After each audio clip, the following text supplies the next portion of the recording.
progress. Cost of living gone up 100%, yet you give public servant less. Mr. President, listen to the people. Search your soul and you will confess. I want you try surviving on the public base, then you're gonna know but stress. Cause I done fed up, you done fed up, he done fed up, she done fed up, we done fed up, the people fed up. You're hiding corruption inside the cup, look how evil set up. The people fed up. They done drive no fear with the citizen. They may want the people speak out. Freedom of speech done gone inside the gutter. Knock off when you open your mouth. Discrimination in entertainment, and you're talking about one Guyana.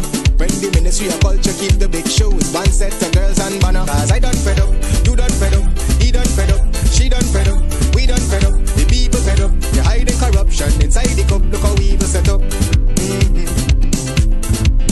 The people fed up. Every picture you take and promise you make, everything you do is about clout.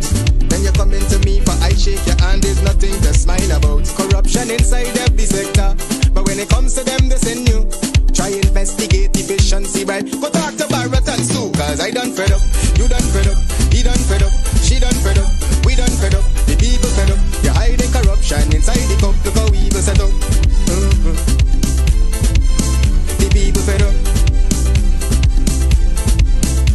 I done fed up on the dirty water, low pressure, want scream and tell somebody. Imagine 1500 US, and they're telling me super salary. I done fed up on the unemployment racism and the lie they say one Guyana. Cause when you look with the oil money going, circulate with one set of banner. Cause I done fed up, you done fed up, he done fed up, she done fed up, we done fed up, the people fed up. You're hiding corruption inside the cup, look how evil set up. The people fed up.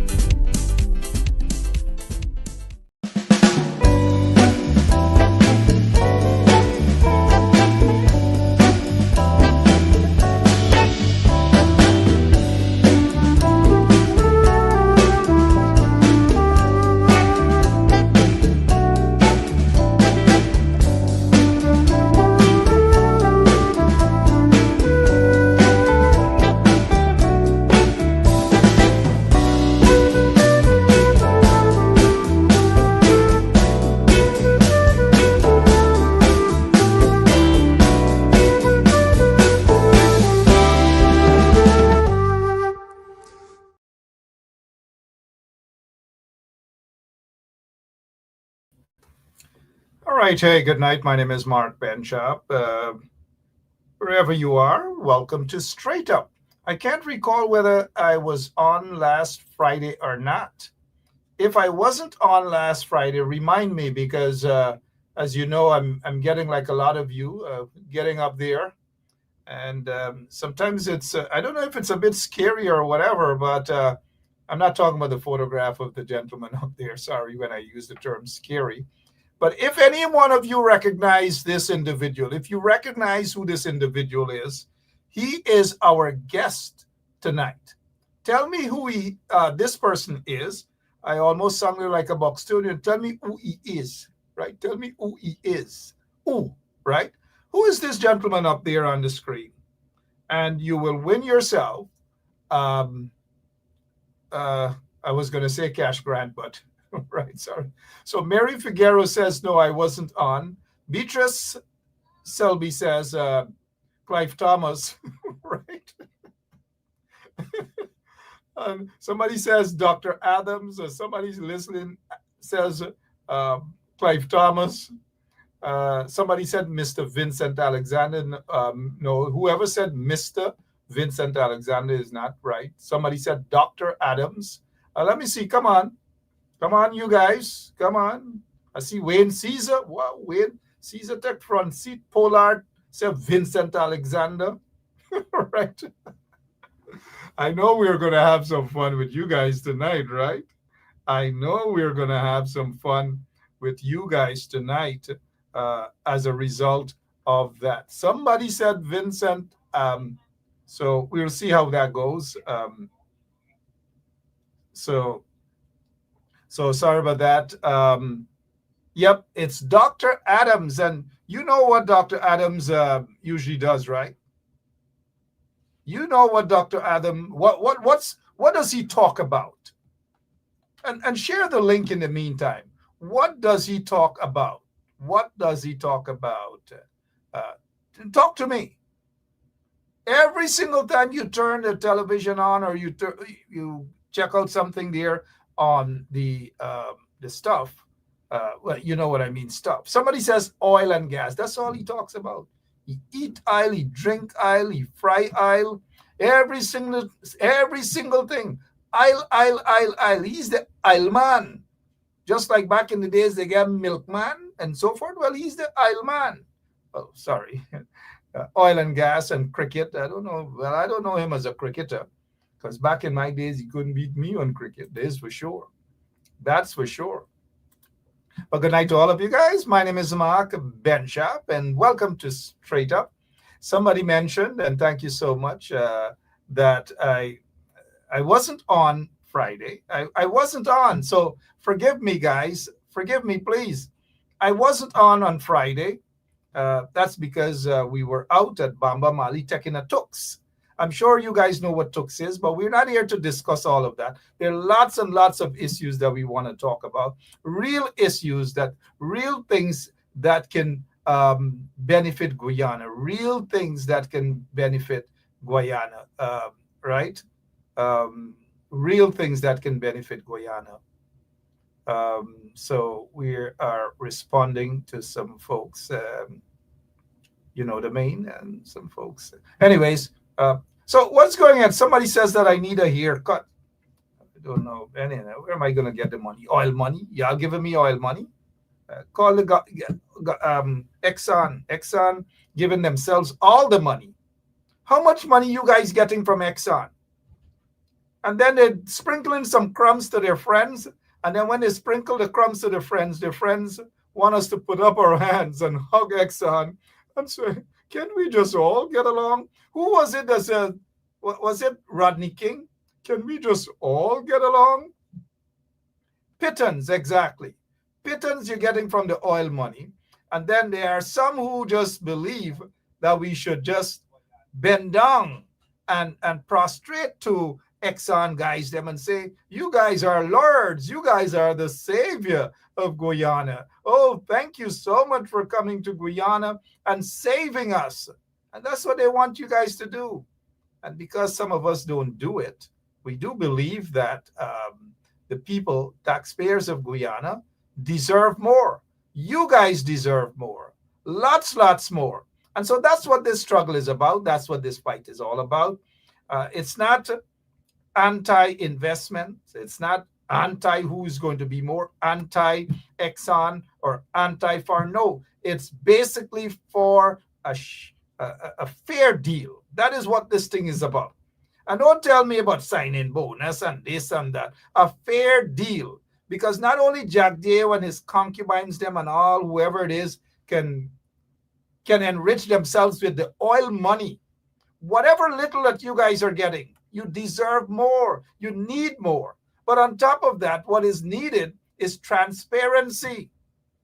You need the transparency. It cannot be a situation where a couple of you guys getting pittances to just do a little cover up, a little so-called PR hit and feel that is nice. No, it's not. The Guyanese people deserve more. And that's what we've been saying all along. Again, this is not just coming out and attacking and lashing Exxon. Countries need investments, foreign investments or whatever, but not at the expense of the taxpayers of Guyana. Exxon, everything they do, if they sneeze, and where's a tissue? If they, Lemon, let me get a tissue there. Thanks. So if they sneeze, you know, it's not a tissue, and they wipe their nose with a tissue, you pay for it. If they go toilet, I know you guys know what toilet is. If the executives of Exxon go toilet, guess what happens? You pay for the toilet paper. Every single thing that they do, you pay for it. If they travel first class, well, you got that till dunk at the back at the toilet side, right? They till up in front, enjoying the sweetness and oiling up their skin. not PDD kind of oil, but they're oiling up their skin and all manner of things. And guess what you got to do? You got to use either some sort of Vaseline and ting up your hair, ting up, and they're using the sweetness.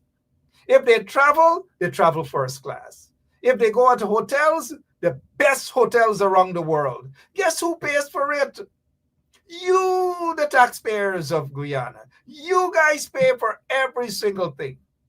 And some of the guys, them also, when you get a donation in Guyana and you think it's coming from Exxon, no, it's not coming from Exxon. It's coming from you, the taxpayers of Guyana. That is what's happening. So you are paying for your own hurt. You are paying for your economic oppression. You're paying for these same things. Meanwhile, Jack Deere and them and Irfan Ali, they give pittances to you guys. They sprinkle little crumbs and say, hey, are you come? Are you take that? Are you come? Are you take that? And that's what is happening. Anyways, Dr. Vincent Adams is with us tonight.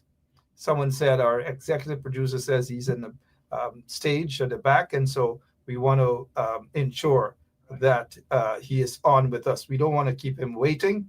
He's a man. He's worked in Washington. He's worked other places.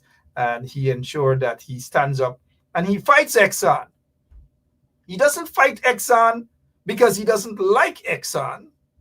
He doesn't fight Exxon because he believes that it's a personality something clash and he's attacking them in terms of their characters. And no.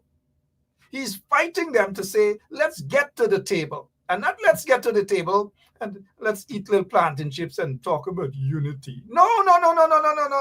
Because there are people who just want unity and feel that unity is the solution to the problem. Equity. That is what? Equitable distribution of the oil wealth. That is what needs to be discussed. That is far more important than unity. Far more important, unity, right? Anyways, good night again. My name is Mark Benchap. We'll be back. Doctor is here with us. Let's go straight to India. Guess what's happening in India, guys? India has a Chief Justice, the 53rd Chief Justice, Surya, Nasam Guru and Surya Guru, Suru Guru, Surya Kant is the new Chief Justice. And there's a reason why I have Surya, the Honorable Chief Justice of India. Take a look at her color. There's a reason why she has years of legal experience. Years. Take a look at her color. India is changing. I repeat, India is changing. Take a look. Remember, it was Anil Uttak who spoke about what? He called Jack Deere Chatri. Jack Deere is basically a Chatri or a Chamar, and these are. Look at her color. This is a black woman of India. I know some people who peeping, their bum's gonna raise. But at a piece of time, they would say that she was basically from, was it the Dalit and these are. No, a black woman is the Chief Justice. A black woman is the Chief Justice of India. Could you guys believe this? Look at this. Look at this. A black woman. Wow. Congratulations to her. But before we get to the doctor, I know we get into the doctor shortly. Somebody says he's behind the scene. He's putting on makeup and all sort of things. He wants to come to the crease to bat, but he got to hold on for a couple more minutes. Let me ask you guys this quick question. How many of you recognize her? We can't get her face clear enough. How many of you recognize her? She's now supporting Azruddin. Well, she has a right. Azruddin fighting for himself because he want to get extradited. And every day is a fight for himself, fight for himself, fight for himself. This is all he fighting for is himself. You think he get time with that, yo? But this woman, y'all can't see her face, man. If y'all can't recognize who she is, well, then we're going to move on. But I know who she is. I know her very well. I've known her for like over 20-something, almost 30 years. I tell y'all, I'm getting up there, you know. I told you, I told y'all, I told y'all, I don't know. Jacqueline Johnson, like she bombs Ray, she come telling me that you're stupid with an echo. I know what echo. I know who's stupid. Just so dry, Jacqueline tell me I stupid by. Jacqueline Johnson, thank you so much. You are a darling. You are a darling. Look, Selwyn Peters, he does always, he bumps. I don't know. He got a weird kind of bumps. He wired differently, man. Selwyn Peters wired differently. I don't know, like he just sit down and wait for my show before he bumps start raise and all sorts of things. I hope just he bumps because I can't do nothing else, not me. Just he bumps. So look, he is trying to tell me, he's trying to lecture me. Of all person, he lecturing me about Indian culture. Me? I'll put Jack Dev and Irfan, all of them to shame when it comes to Indian culture. Don't lecture me, Selwyn Peters. She is a black woman. Story done. You tell me what she is Indian of Indian origin. She is a black woman of African origin. Put that in your pipe and smoke it, Selwyn Peters. Smoke it. Whilst we're talking about put that pipe in your mouth and smoke it, let's get to this, right? I know Selwyn would like this one here, right? I know Selwyn would like this one here. Selwyn bumps raising. Y'all, Selwyn bumps raising. Look, Selwyn friend here. This is Selwyn friend, Kwame. So now, Kwame, talking about democracy and these banners. What part of the or these banners come from, man? Anyways, I don't want, out of respect to Dr. Vince Adams, I don't want to have him waiting any longer. So we are going to proceed, but 30 seconds more, right? This guy is one of the PPP's commissioners at GCOM, the Guyana Elections Commission. The Guyana Elections Commission, right? The Guyana Elections Commission. Take a look. He is going to St. Vincent and the Grenadines to monitor election. Sorry, guys, I'm from Linden. I was born there, and this is a Linden laugh. It's not a quarantine laugh.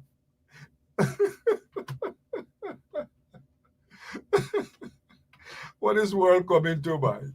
Oh, what is world coming to? Anyways, Dr. Vincent Adams is my guest tonight. And take a look at Dr. Vincent Adams. He's here with us. Good night, sir. How are you doing? Hey, good night, Mark. I was having fun. I could have listened to you all night long and just enjoy myself. But, Doc, let me ask you this. Welcome to the show, and you're no stranger at all. Yeah. Are you surprised that India has chosen this woman? And I say this woman with all due respect to her. Look at her complexion, though. Are you surprised? Well, very, very much surprised. I pleasantly so. Pleasantly so, by the way. It's not something that I would have expected of, in our generation anyway. But that it shows progress. I wish Guyana can take a page out of that book. Yeah. Yeah, I got you there. But I'm glad that this black woman who lives in India, because a lot of people are of African ancestry in India. They want to run away from that. Right now, India has over 5 million persons of African descent.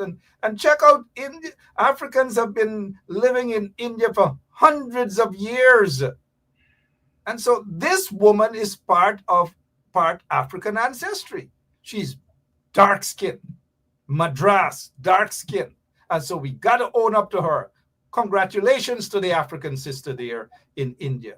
And by the way, for full disclosure to Mark, I've never been to India, but my mom, from what I gather, she came from the Madras origin in India. or Well, parents. remember, I know a lot of your family from quarantine. Namaste, my brother. Sham. Namaste. Yeah. So yes, I know your mother's side of the family. They're really good people, and so anybody who wants to jump up and say that she is Indian, just say she's African. I'm saying she's African. And anyways, we're here to talk about we're here to talk about so many different things. What is your take on this here? As Priya's, they're going around in Albaistong, Tiger Bay, and they're taking pictures and all sorts of things. What is your take on this image, Dr. Adams? I didn't get the I didn't yeah, I missed you. I think you froze there a little bit, Mark. Tiger Bay. Priya Oh, Manikchan and the PPP, they're going into places like Tiger Bay and they're taking these photographs and they're making cook up and all sort of things. And then when they make the cook up, this is in Albion. But when they go to these places like Tiger Bay, this is the image that they're putting out there on social media. But then when they go to places like Albion and them places that they sit at a table and they discuss developments and issues and eat out at night with knife and forks and all these things. But when they go in the hood, this is what they do to the people. What is your take on this image, Doc? well, I mean, it's so insulting and demeaning to have those. I don't think I've ever seen a picture with Priya or anybody else where they go and take half naked Indian kids from any village and Tiger Bay, for them to just land in Tiger Bay and cooking food, that send another message. The big cooking food for to invite everybody just to give somehow that these people are hungry bellies. And hey, listen, we are all, and you know that, Mark, all of us are in for development of some of these neighborhoods. This should have been done ages ago. We've all has been flowing for since 2019. They've been in office getting the hog of the oil since 2020, and it's only now that they're deciding that they're going to spend. We don't know what the plan is, and that's the other thing. What is the plan for these people? You just can't descend upon a community and nobody knows why you're there, and then you accept that for exposing these little kids almost half nude. um but nobody knows what the plan is. When you go to a community, if you're serious, guess what you're going to do? You're going to get the community involved. You ask any member of the community what's going on, and they cannot tell you. So it's really insulting. But Mark, I'm willing to bet you the next move, they're gonna find one or two of those residents from Tiger Bay to say this is the best thing that ever happened to them. But it so happened that Tiger Bay is a prime real estate area where you've got the hotels, you've got the seawall, the bandstand. So that's what they want to occupy and get these folks out of there. I don't have a problem, to be honest, but what are the alternatives? So just to go have a show, and then the next thing you know, which is their track record, these people are left probably even homeless. Who knows? But in any case, what is the plan? What is the plan? Which is typical of this government. They never have a plan for anything.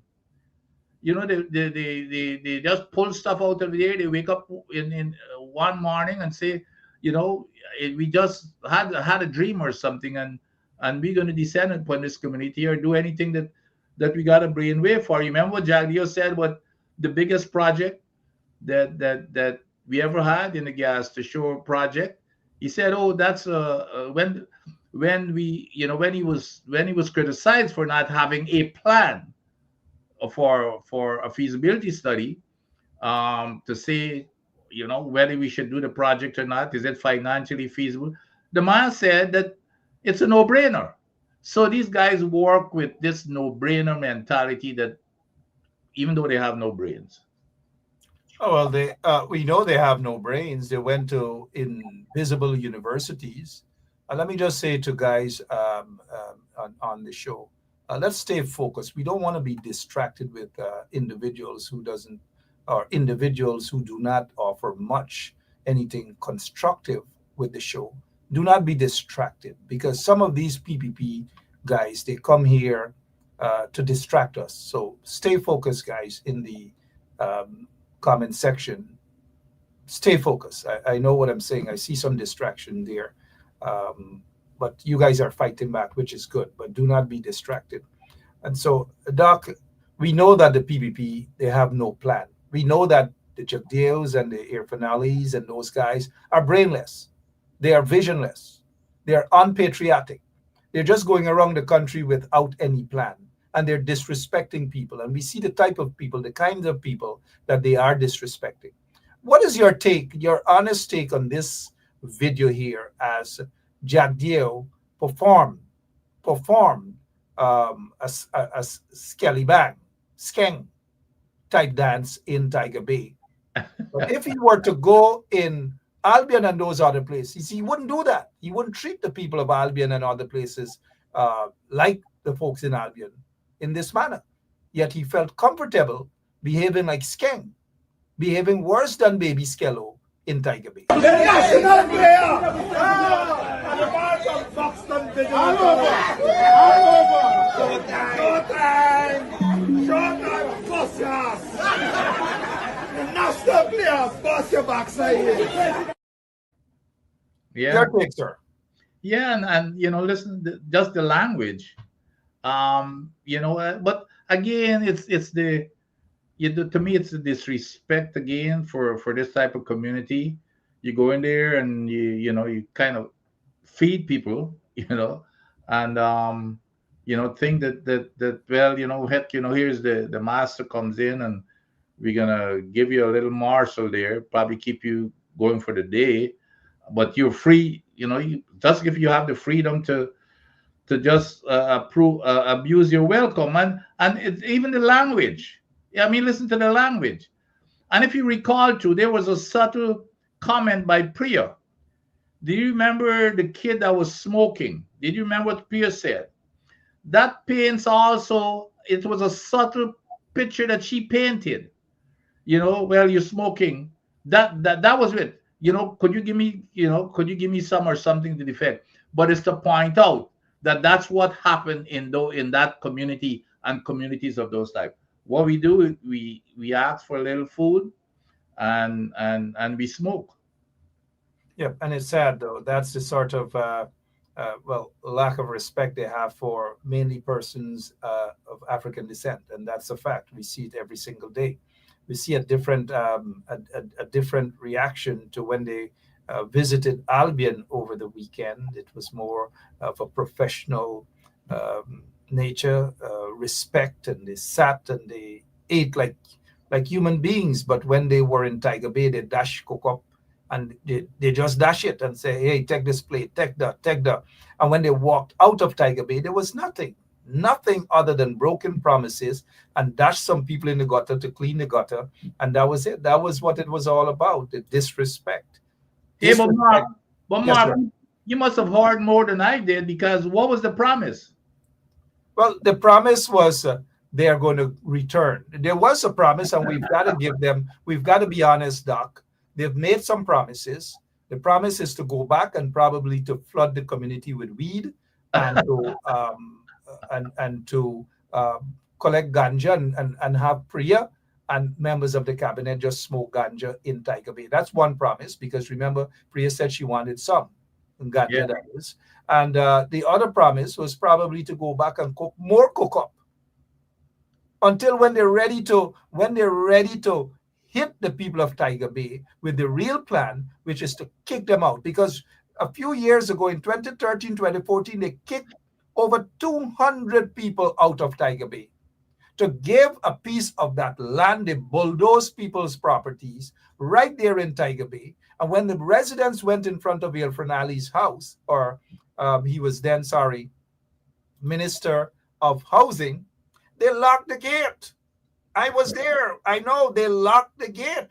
Irfanali instead wanted to talk to me, as though you're there to strike a deal with me to give me a house. No, no, no, no. It's not about me. It was about the people. And that is what the likes of Irfan do. They want to whisper to somebody and offer you something in order for you to forget the struggle. And so they neglected those people in front of Irfan's office. And suddenly he rushes into Tiger Bay, playing domino, matching tickets or whatever it is, and doing showtime. You know, that's all they offer the people at Tiger Bay, Doc. That is all. Nothing of substance. But you know, the other thing, I mean, I hadn't seen our good friend, the Honorable Bharat Jagdeo, in a few weeks. What's going on, Mark? I know you're always on the inside. What's going on? On the inside? Oh, you mentioned Jagdeo from. Sorry about that. Jagdeo, inside of information. Good. So Jagdeo is, according to information, is unwell. Jagdeo is trying to recover from operation. He is going through maybe chemotherapy. I don't know, but they have to come out and say why Jagdeo is missing in action, why he's not in the public, what is going on, what has he cut, Feather? What's going on? Is he undergoing chemotherapy? Now, this is not to laugh at anybody's health issues, but the fact that Jagdeo is not being seen confirms report that he is ill. He is not well. He is in bed. He's trying to recover. He's very, very low in terms of health. Again, it is all according to a source. And that is why Jagdeo is not seen in public. And if that's the case, sorry, Doc, but go ahead. There's no press conference. And that is not Jagdeo. They go Albion, no Jagdeo. They go Tiger Bay, no Jagdeo. No press conference, no nothing. Jagdeo is not well. Yeah, it's not easy. Chemotherapy, those who have undergone that, it's not easy. So the question is Jagdeo going through chemotherapy for whatever? That's all. Go ahead, Doc. And this is true to form. Everything is a big secret. But and if that's the case, I mean, if he's ill, I'm sure you would join me in wishing him a speedy recovery. Join who? Hmm? Join who in wishing Jagdeo a speedy recovery? No, Doc, not me. If Jagdeo has to go along, he wait tomorrow, let go along. Me wishing he knows speedy recovery. Seriously, sometimes they say we must behave Christian-like and so forth. No. If he got go along, he will, let go along, he will. I cannot, and I'm not going to wish him a speedy recovery. Let go along, he will. Now we need that excitement back again. No, we don't need that excitement. Legal anyway, Doc. But I respect the fact, though, that you wish him a speedy recovery. Sure, but I'm not going to wish him a speedy recovery. Legal on. Sandys, take one. Doc, I know we let's take one. Take two. Right.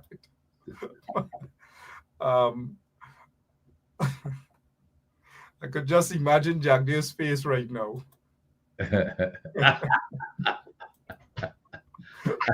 Tell me about giant who? Let's talk about the nation's oil wealth. We haven't been hearing much about the audit of the oil, the Natural Resource Fund. What's going on with that? Who is keeping check? Who is keeping an eye on the monies, and where is the money going, sir? Talk to us about that. Where is the money going? You know the term a black hole. Well, that's probably where it's going. Or to their, to be more direct, it's going into their friends and families' pockets. Look, we have audits. By the way, they always talk about how this contract, the sanctity of contract. Every time it suits their they're convinced. They're always, it's a sanctity of the contract. We can't do this. We can't renegotiate the contract. Remember when they were in an opposition, they shouted from the rooftop in Jagdeo's red attire, shouted from the rooftop. The opposition sold out our patrimony, and every time there's a new oil find, the Guyanese people ought to be sad because nothing is coming our way. We will renegotiate those contracts. He's on video. But anyway, so here's what's going on with the audits. There were supposed to be 3 audits done. Well, before you get to the audit, Doc, please Yeah. stick a pin. Let us remind the audience, the beautiful people who are watching us, and good night to all of you who now join us. Now, let me say this. Dr. Adams just said that prior to 2020, they said they were going to what? Renegotiate all of the contracts for Exxon? That's exactly correct. And by the way, I mean we could spend all night on this, but every time you bring up something, there's some attached details that I need to mention. All of the contracts, because there were 9 contracts signed, 9. And when they talk, if you notice, they always talk about the PNC and Trotman, how they should be, they should be taken probably before a death squad or something for signing these bad contracts. Well, guess which was the first contract that was signed? It was signed by Janet Jagan, that same Starboard Block contract, in 1999. Since that contract was signed, there were 8 others contracts, so there were a total of 9 contracts. Guess how many the PPP signed? 7 out of the 9. And they all have the same language. So when they talk about what the PNC did in these contracts and how they sold out the country with the terms, with the taxes, they're the ones who put those terms in there. Now, I have always criticized the PNC for going along with those lines. As a matter of fact, when Trotman went in the 2016 contract, which was the revision of the 1999 contract, the Starboard Block that Janet Jagan got, even though most of the language are the same, Trotman even improved the contract by doubling the royalty from 1% to 2%. That was the only change in that contract, but at least it was improved. So when they talk about, when they lambaste the opposition for these contracts with the bad term, it was their terms that was originally in the contract that were copied, and they signed 7 out of the 9 contracts that have been signed. So why do you suppose, I'm glad that you're making that clear to our audience, that in 1999, so this signing of the contract wasn't under the coalition. The first contract was signed by Janet Jagan in 1999 to Exxon. What was that deal, sir? It's the same exact deal that we have here. The same, except, like I said before, instead of 1% royalty, which is what Janet Jagan had in the contract, Trotman, when he signed the contract, he doubled it to 2% royalty. Now, we all know that still that's not enough, but nevertheless, so when they talk and try to blame the PNC, it is a blatant lie, and they know it because many of us have called them out on it. And to go back to what you're saying, in 2020, so let's put that aside because Trotman signed the contract in 2016. Leading up to before the 2020 election, like I said, I'm not making this stuff. Jagdeo and he's on video in his red attire and shouting from the rooftop that they will renegotiate this contract. And I even remember the exact words because I've repeated so many times and seen it on video so many times.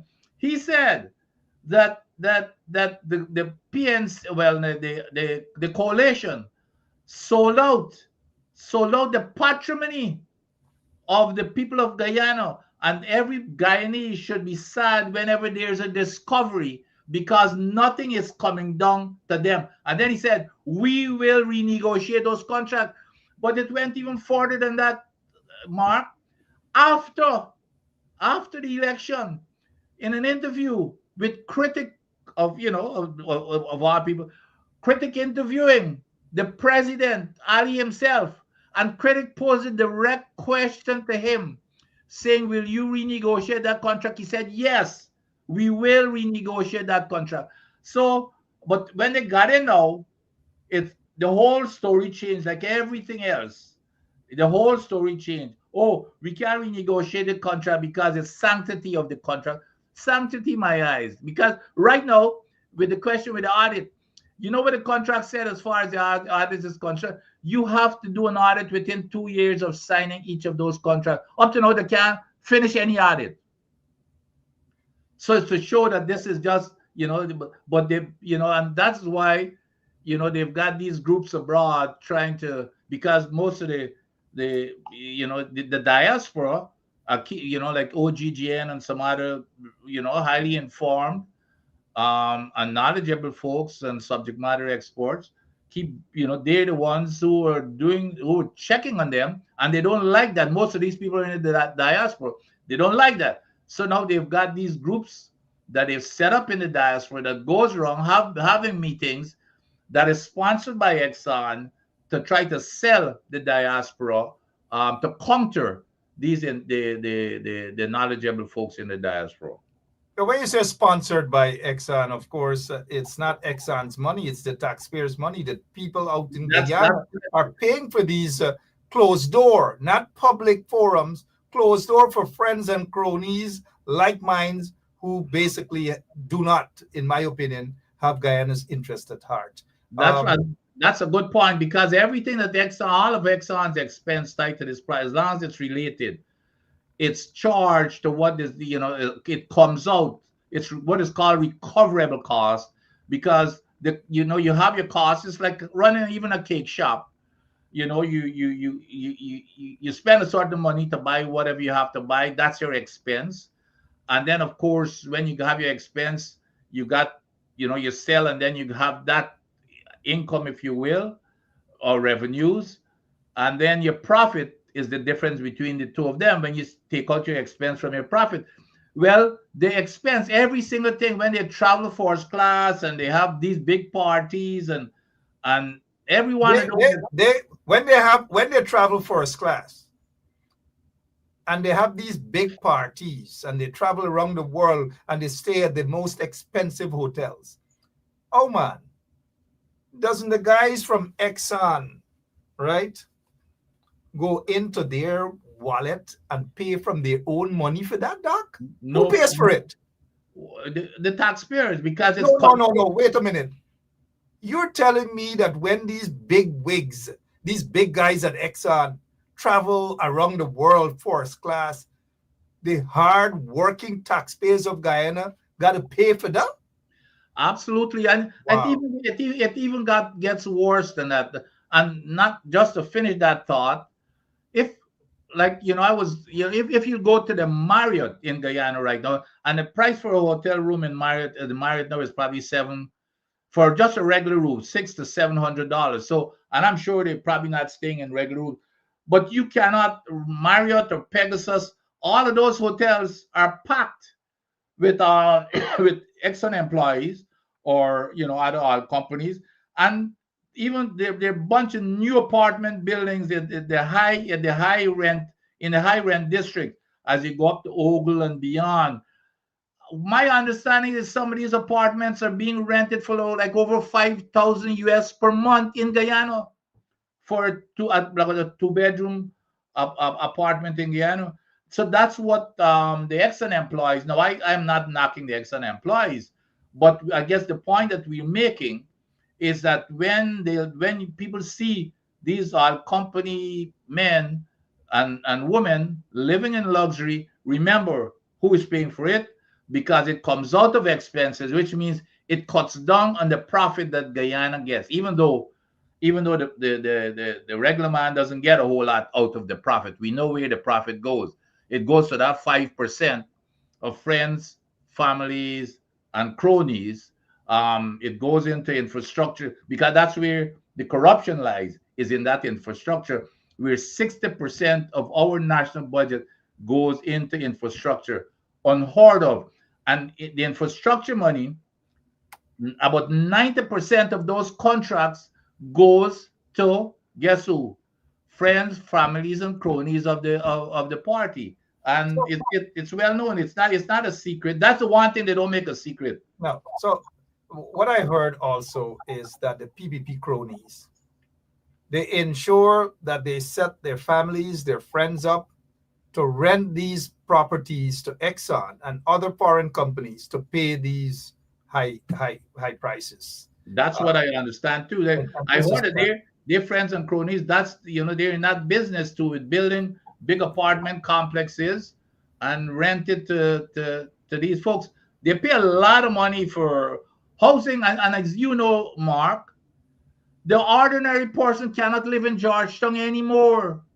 They've got to get out of Georgetown, and that is why you see this whole Tiger Bay thing. It wouldn't surprise me if somebody is planning on putting up some big apartment complex or something there. You watch it, but the ordinary Guyanese cannot afford rent in Georgetown anymore.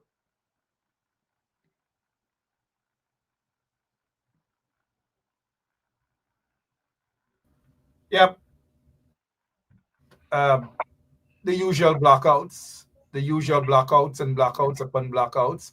But what's going on with the Natural Resource Fund?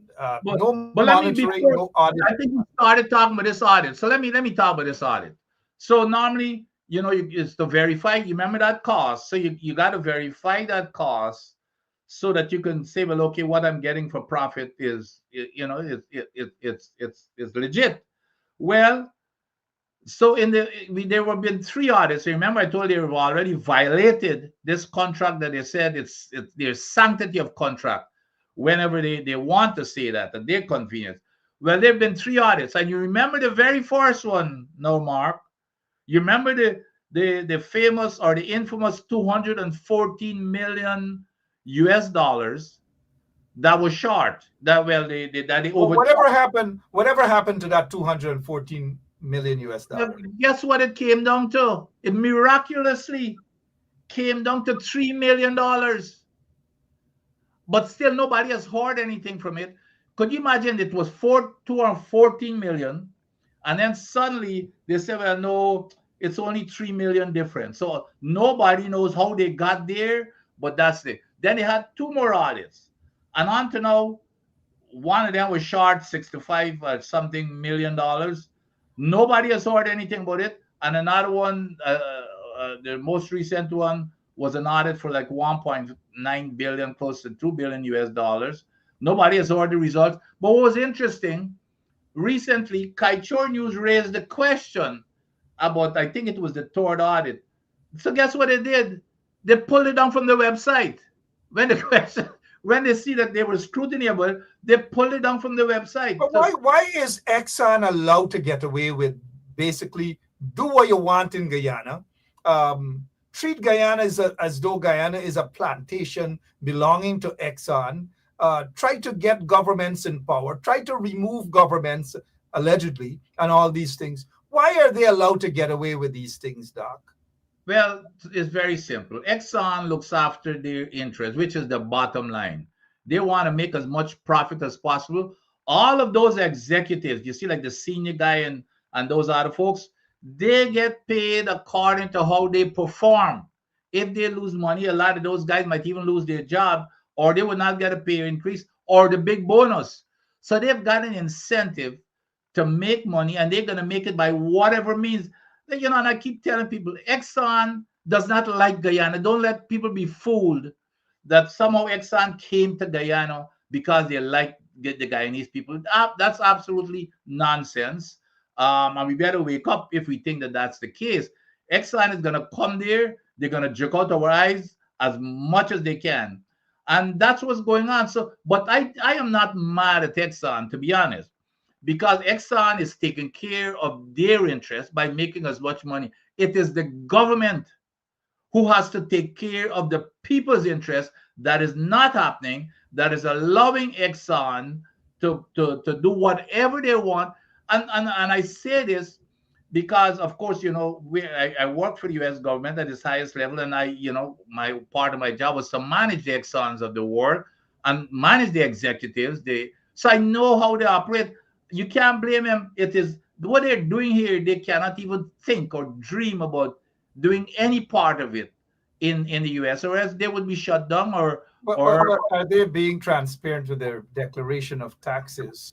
One of the issues that we have. But before we get off at this point, and here is where this government, the PPP government, because there is a major difference between the PPP government and when the coalition government was in office. And I can give you a list of things in terms of the difference where Exxon could not have done that besides the contract, which was a bad contract. But in terms of operating under the coalition, Exxon could not look. When I was at EPA, my first rule when I met with Exxon, I told him that we will not accept anything less in terms of how you conduct business, anything less than what you have to abide with in the United States. And the guy said, that's reasonable to me. And they were abiding, with what we wanted. A list of things you remember, even the parent company guarantee and everything we put in place, systems we put in place to protect the people of Guyana and to make sure that Exxon, falls in line. Everything we put in place, it was torn down by this PPP. And the PPP government, for whatever reason, they're just kowtowing to Exxon. They're scared of Exxon.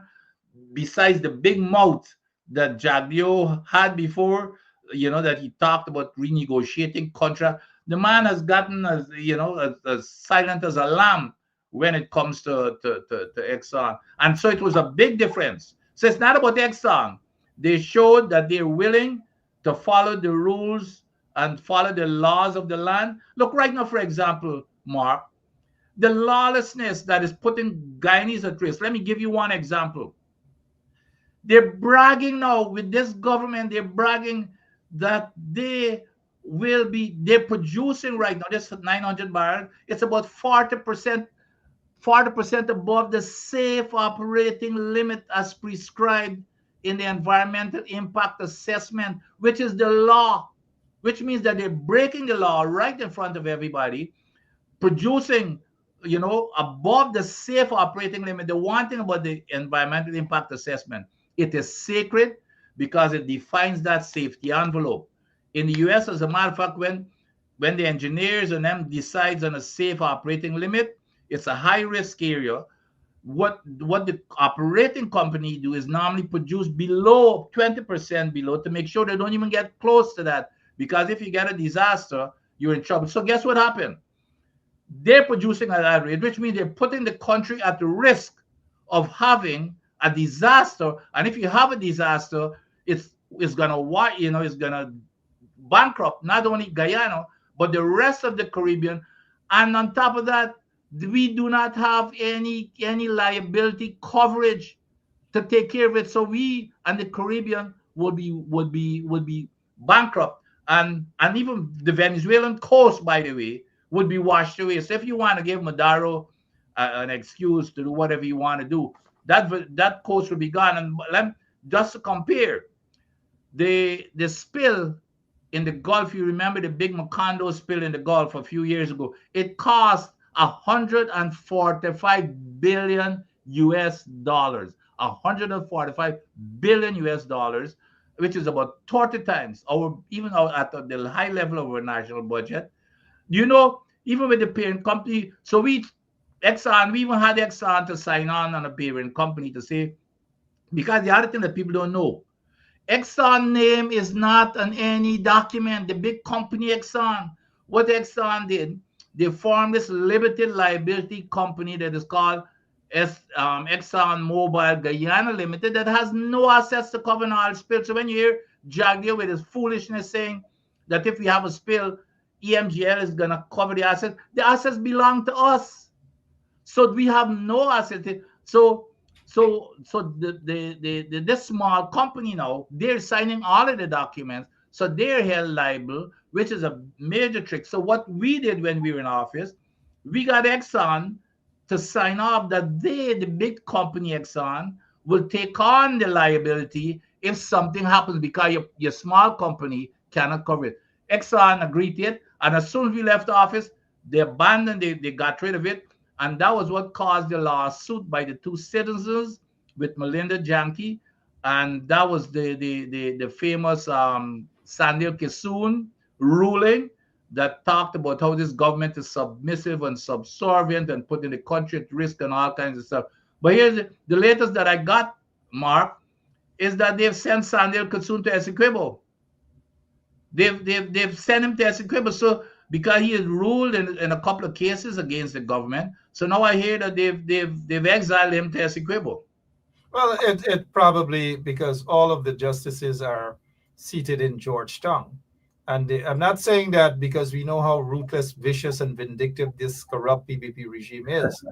But all of the judges are stationed in at the headquarters in Georgetown, and there are times when they are stationed other places when there's an opening of the assizes, and maybe that's where he is overseeing cases in Essequibo. But I wouldn't be surprised if that's what they have done. Keep sending him there as soon as the assizes opens there to send him off there as a part of being vindictive. They may soon send Gino Passad Yeah, somewhere else as well. They may send him maybe to the Gulf of Mexico. They'll send him somewhere as they are pointing their fingers at him. They're targeting him. It could be that he is under death threats and all sort of things, compliments of Irfan Ali and the corrupt PPP regime. Doc, let me ask you this question. Who is monitoring the amount of oil, barrels of oil that is being shipped out of Guyana? Is it that the government of Guyana, the so-called government of Guyana, they have to depend on Exxon to make that declaration to tell them the amount of barrels being sent out of the country? absolutely, and that's one of the issues that we had. You remember, I just told you that, and that was we at the EPA we set up with the World Bank funding. The World Bank brought in an expert to assist me with setting up a petroleum unit with a 36-member unit, high-powered petroleum engineers and geological engineers to be on the drill ships 24/7 to look over their shoulders. The most important piece of equipment is the meter that measures that oil. And we do not do now, we don't need a meter for ourselves, but we need people out there to see, to make sure that that meter is measuring correctly, and even to count. Normally I just started measuring, count the barrels, but the meter, as long as we need, and we've got good mechanics and electricians who could verify that these meters are measuring accurately, and they can see what's going into the vessels and what's taken away. We have none of that. You remember I told you, we, meaning the Granger administration, we had that in the mill, and as soon as we left, they abandoned it and came up with this nonsense about, well, we're going to remotely monitor from Georgetown. I mean, the only oversight that you can provide that has any credibility is being there at the site. That's what we did in the US. We used to train folks, and the other thing, we used to make sure that we've got people trained with more horsepower or as much horsepower as the contractors. And they respected that. They perform better because they know that we're scrutinizing them, and there's going to be a price to pay if they do not perform according to what's being monitored. So to get to your question, we have nobody who is out there on the ships as far as I know, because they abandoned the plan that we had. We don't have any petroleum engineers at agencies such as the EPA. The EPA, for example, which is supposed to be well staffed with petroleum engineers. So that is why we were going to put in a petroleum unit. We have none. And so not even a single person who's got probably an hour's training in petroleum engineering. So guess what? Everything that Exxon brings to the agency, we just rubber stamp it. That's what happens. So Exxon has a free way since this new government took over. They're just doing whatever they want to do, and nobody questions them. And that's the situation we're in. But I want to make the distinction that there was a major difference between how the past government operates and the lawlessness with which this new government operates. How could you, for example, when the two citizens filed that lawsuit, when Exxon took away when not ex well, when Exxon, yes, when Exxon joined, or when the government joined with Exxon to take away that liability protection if you have an oil spill. That was what the case was about. The government of Guyana went all the way to the CCJ to join Exxon to appeal that case. As a matter of fact, I think the appeal is today, but they went beyond that and they used their one seat majority to override Kissoon's ruling. They went with a one seat majority in Parliament to pass the appeal bill. Doc, only in Guyana those things can happen.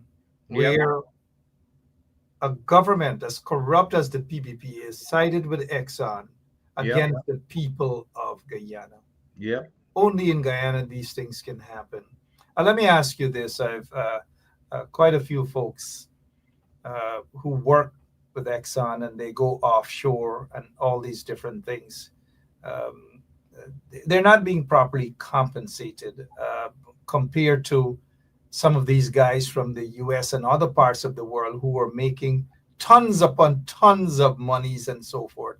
But yet these workers, these local workers in Guyana who are risking their lives are not making anything in comparison to what their foreign counterparts are making. Have you heard of that? Well, not only have I heard about it, I have spoken about it, and it's not only about the money. And this was all over the newspaper, so this is no secret. Do you know that the Guyanese they had to wait until the rest of the staff finished eating? They were eating leftover food. There was a big headline in the newspapers. Well, when you say they had to wait until they were eating leftovers. What staff? The foreign staff, the Exxon staff? Yes, well, even because I think there were some Trinidadians who even joined in a protest with the Guyanese because they thought this was so gross that the Guyanese were eating leftover food.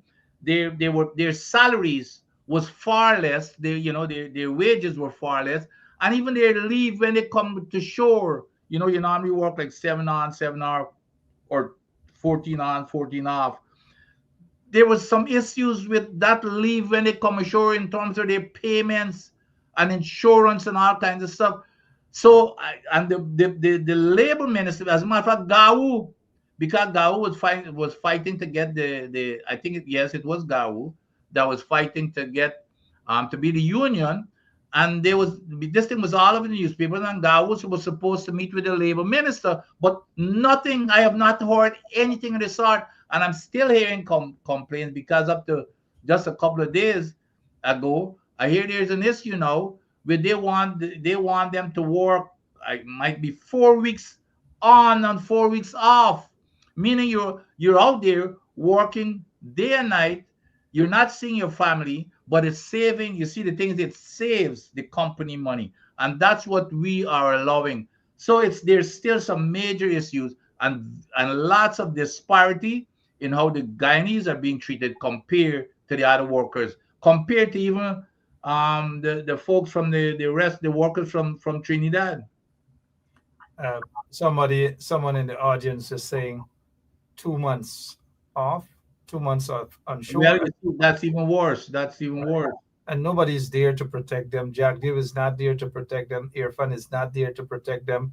This new minister of labor is not there to protect them. He's just running around now at Albion tasting, cook-up tasting dal and rice. And that's what he seems to be about. Walking in church with just a little handbag, handing out stuff. They feel that is the politics. And unfortunately, no one is there to protect the people. But why would GAHU, though? I don't know. GAHU is the Guyana Agricultural Workers Union. Right. They were as far as I can recall, GAHU was the union that was trying to get I'm pretty sure it was GAHU. So nobody's there to represent these workers. They're just basically out on their own. Yeah, unless they've got a union by now, which I doubt. Yes. It is so sad though that no one is really there to represent Yeah, them. And it's a do as you want kind of thing.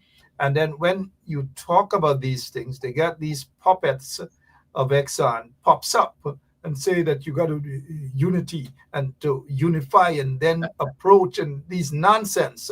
Um, let's get back to the natural. But now, before we get back there, about this same labor minister, wasn't this the same labor minister? You remember the stuff with the bakery?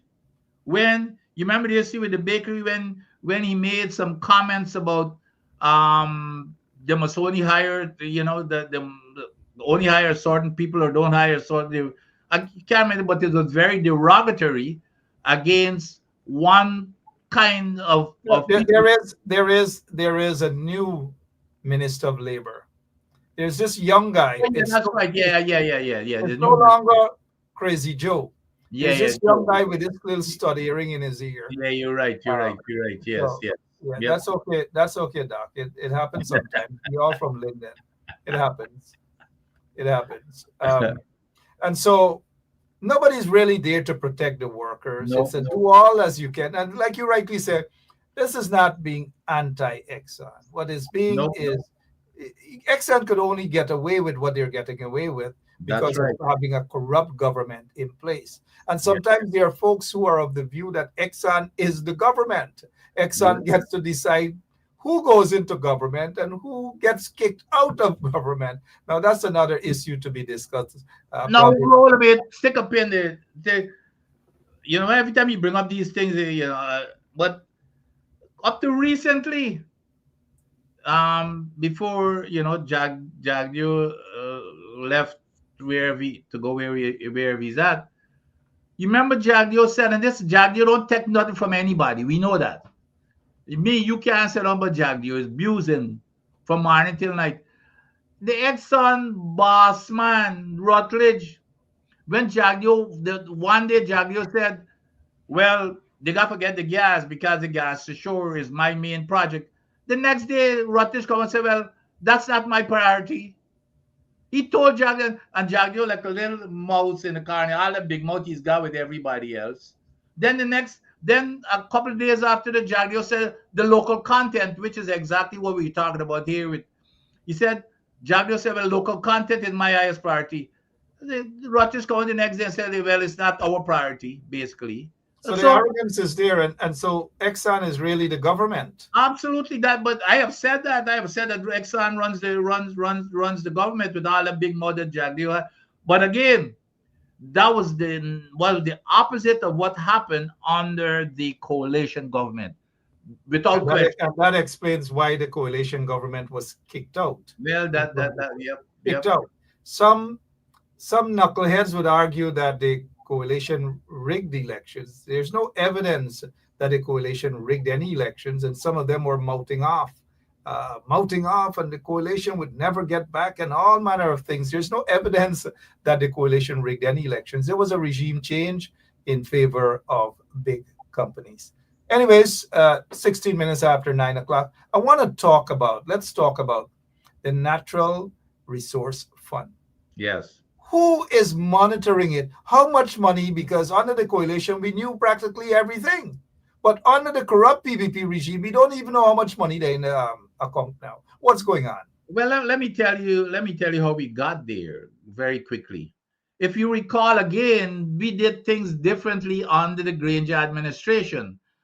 And it was Granger's idea to have the people from every single walk of life to be part of that board that controls and monitor that fund. Granger had, I think, 22. It sounds to a lot of people like too many people.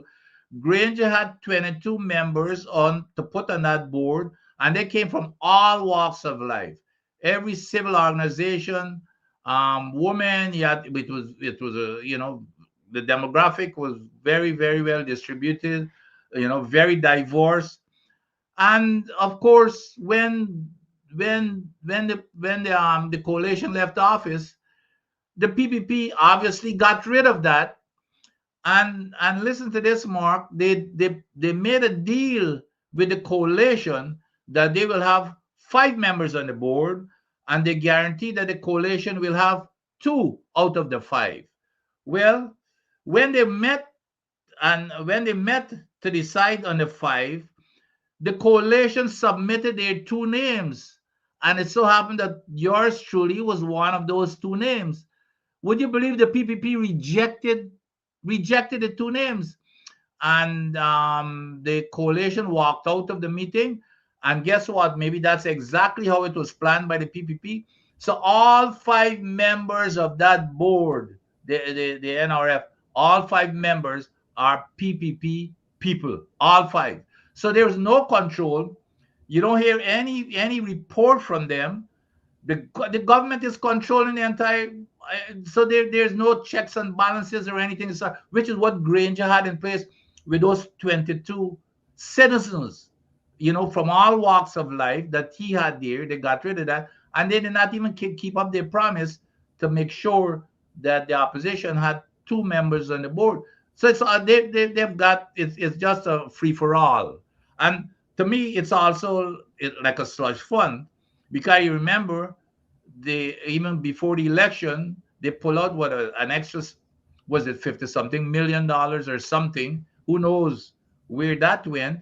But there's no checks and balances, or anybody else having anything to do with it, except for them. You remember, even our new leader in Parliament.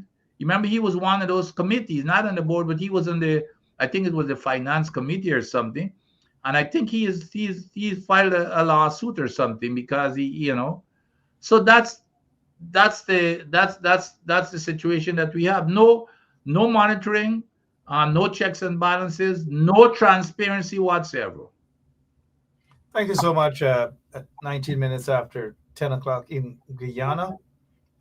Again, this is just to show you what's happening in Guyana with your oil wealth. A corrupt government, and no transparency, no accountability, no auditing, no nothing, absolutely nothing. It's a free for all. Do what you want. Take the oil, drill the oil, send it out, and the Guyanese just get a little crumbs, and they get a little cocoa rice to eat. They get a little dal and rice to eat, little puri without any sour, and that's about it that is happening. And Guyana is not getting anything in return other than misery. Unemployment rate is very high. Cost of living is very high. Discrimination, you name it, all manner of things. And the corruption is so rampant. It's unbelievable. Maybe that's how foreign investors want Guyana to be, because the more corrupt a government is, the more beneficial it is for foreign companies. It's got to stop. At some time, it's got to stop.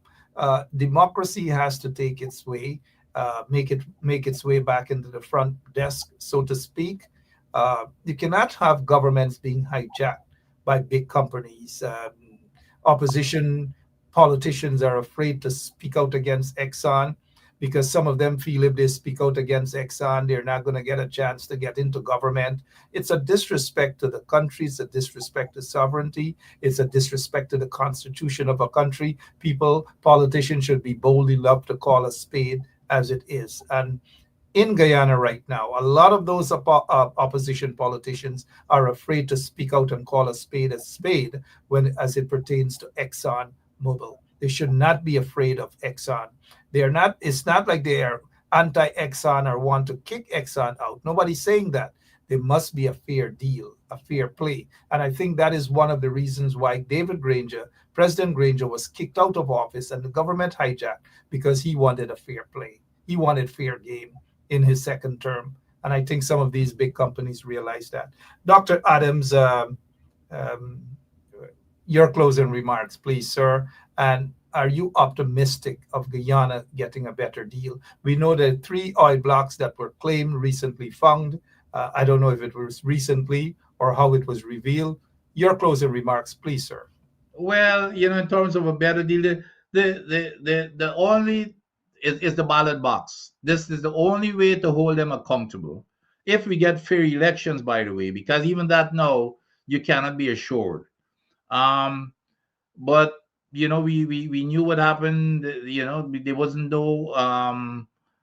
no clean voters list or anything of the sort that would have guarantee a fair election. We didn't have any of that. This government is in office they even have a bigger majority. But the only way to get the government out of office is to hold them accountable through a fair and free election. We know that we saw what happened in this last election. Like I said, with we getting probably more. We're probably going to end up with people, more non-Guyanese citizens in Guyana than people who were born in Guyana. I mean, it's moving very rapidly because this government, they're moving very fast and bringing people from Bangladesh and India and Venezuela and all over the place. So who knows what Guyana is going to be like? And for the long term, it's very discouraging as far as this whole holding them accountable at the election time and having a free and fair election. But we have to do our part, and keep having programs such as this, and bringing it to the attention of the people. And after a while, because it's not only people who voted for the opposition who are suffering, Mark. The people who belong to the PPP, which are mostly East Indians, they're also suffering. But so hopefully one day, they would understand what's going on, and hold the government accountable for what's happening to them. Thank you so much, Dr. Vince Adams. And as you know, those of us who work for people, we have a boss, and my boss just stepped into the studio. I noticed that. Yeah, my boss does that. So we all have a boss. Guyanese people, you're the bosses of those people who are in government. You've got to stand up and make things right. You're being exploited, not only by the government, but the so-called government is allowing others to exploit you. And you've got to put a stopping to that by asking for transparency and accountability. And that is all you ask for. And as long as you get transparency and accountability, you'll see how your money is being spent, and you'll be able to demand even much more coming from your oil wealth or the gold or whatever. And don't think for a moment that it's only gold being smuggled out of the country. Even your oil probably is being smuggled out of Guyana right now. Anyways, enough said for that. Dr. Vincent Adams, thank you so much. This is the first time that you've batted an inning for so long. This is kind of like a test match that we've run this marathon here tonight. And I'm always thankful for your time. I'm always thankful for your knowledge. And let's continue to push for the best of Guyana. And then after the best is granted, then unity automatically comes into place. Thank you so much. The man who should have been West Indies cricket captain, Dr. Vincent Adams, but maybe next lifetime. Thanks, Mark, and thanks to your wonderful listeners. Thank you so much, sir. Appreciate it. Dr. Vincent Adams there for you guys. My name is Mark Benshap, and now you understand what's happening in Guyana. Now you know where the billions and billions of dollars going. Now you know more about the corruption. Now you know what Jack Dale is doing. Now you know what they're hiding. There's no accountability. There's no audit. There's no transparency. Nothing there is right now. All they're doing is just thieving your money, thieving your money, thieving your money. Some of them may want to counter what happened tonight. Some of them may jump on a stage top after collecting little crumbs from Exxon or wherever else to talk about unity and to talk about the opposition must do more and this must do more. No, the government of the day must do more. They're the ones who are in control. They're the ones who are being held accountable, not the opposition. The opposition should hold the government accountable, but the government should be accountable to you, the people. That is all I'm saying. And if they become accountable to you, then you'll see. You'll see a difference. But when they keep hiding these things, thieving your money, hiding it, something isn't adding up, guys. Something isn't adding up. I'll be back tomorrow, same place, same time, right here on 107.1 FM, where we stick to the issue and we fight for Guyana. We don't fight for ourselves. Oops, sorry. We don't fight for ourselves. We fight for Guyana and a better Guyana for everyone. I'm out of here. God bless all of you. See you tomorrow, same place, same time. So long. I can't take it no more. I can't take it no more. Can't take it no more. Imagine 18 hours of blackout.